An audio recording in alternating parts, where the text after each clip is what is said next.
Terima kasih Anda masih bersama kami dalam Berita Padang. Berikut 3 berita utama hari ini. Komplotan pencuri uang dalam rangka sebuah perusahaan jasa pengiriman barang diringkus. Salah satunya mantan karyawan. Sebelum pelajaran dimulai, telepon genggam pelajar SMA Negeri 1 Lubuk Sikaping dikumpulkan dalam kotak penyimpanan. Pembangunan jalan menuju area pertanian warga di Pasaman menggunakan dana desa.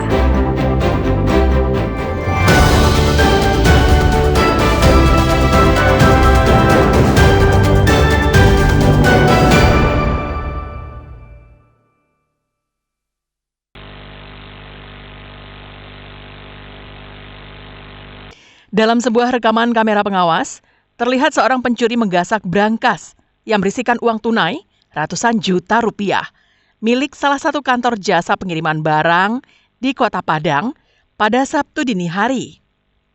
Setelah mendapatkan laporan korban dan melihat rekaman kamera pengawas itu, polisi dari Satreskrim Polresta Padang kemudian melakukan penyelidikan dan berhasil mengetahui identitas pelaku. Ipai, seorang pelakunya, tak berkutik saat ditangkap polisi di daerah Marapalam tanpa perlawanan. Meski sempat mengelak tak mengakui perbuatannya, pelaku akhirnya menyerah saat dipertemukan dengan seorang temannya yang terlebih dahulu ditangkap polisi. Tak sampai di situ. Setelah diinterogasi, polisi kemudian menangkap 3 pelaku yang sama-sama mencuri. Dari tangan pelaku, polisi menyita barang bukti berupa uang tunai, sisa pencurian, dan telepon genggam. Kelima pelaku dan barang bukti selanjutnya dibawa petugas ke Mapolresta Padang guna pemeriksaan dan proses hukum lebih lanjut. Keterangan polisi, salah seorang pelaku ternyata mantan karyawan yang nekat mencuri di kantor tempatnya pernah bekerja.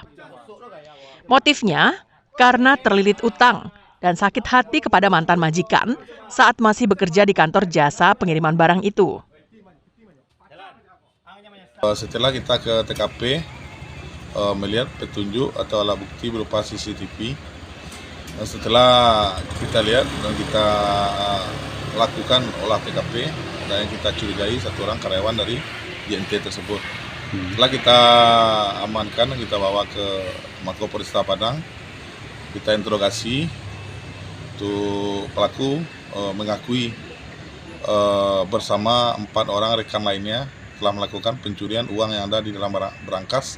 Pelaku dijerat dengan pasal 363 KUHP tentang pencurian dengan pemberatan dengan ancaman hukuman di atas 5 tahun penjara.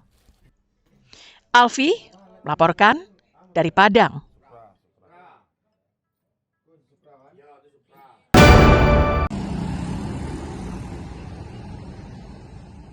Aturan Dinas Pendidikan Sumatera Barat tentang larangan bagi siswa SLTA untuk menggunakan telepon genggam selama proses belajar dan mengajar mulai diterapkan di beberapa SMA di Sumatera Barat. Salah satunya adalah SMA Negeri 1 Lubuk Sikaping Pasaman yang menerapkan aturan itu. Sebelum pelajaran dimulai, seluruh siswa dipanggil namanya satu persatu untuk menyimpan telepon genggamnya masing-masing ke dalam kotak penyimpanan. Kotak penyimpanan telepon genggam ini dibuat oleh sekolah menggunakan bahan kayu bekas yang ada di sekolah. Seluruh ruang kelas, mulai dari kelas 10 hingga kelas 12, menyediakan kotak penyimpanan ini. Setelah seluruh telepon genggam siswa diletakkan di dalam kotak penyimpanan, barulah pelajaran dimulai. Namun aturan ini tidak diterapkan secara kaku. Jika ada pelajaran yang harus menggunakan telepon genggam, guru tak bisa serta-merta menyuruh siswanya mengambil telepon genggam. Tapi, sang guru harus mengajukan surat izin kepada kepala sekolah bahwa hari itu ada pelajaran yang mempergunakan telepon genggam. Jadi SMA 1 Lubuk Sikaping alhamdulillah menanggapi SE Gubernur untuk pembatasan penggunaan HP di sekolah, membuat atau mengadakan box penyimpanan HP di saat anak-anak masuk ke dalam kelas. HP tersebut kita kumpulkan di dalam loker atau dalam box yang sengaja disiapkan setiap kelasnya. Pembatasan mempergunakan telepon genggam di ruang kelas sangat efektif. Kelas menjadi sepi dari suara panggilan telepon maupun suara notifikasi yang dapat mengganggu konsentrasi belajar para siswa. Pada saat pelajaran usai dan siswa pulang ke rumah masing-masing, maka telepon genggam diserahkan kembali kepada para siswa dengan cara yang sama, yaitu diabsen satu persatu agar tidak berebut mengambilnya. Fauzan melaporkan dari Pasaman.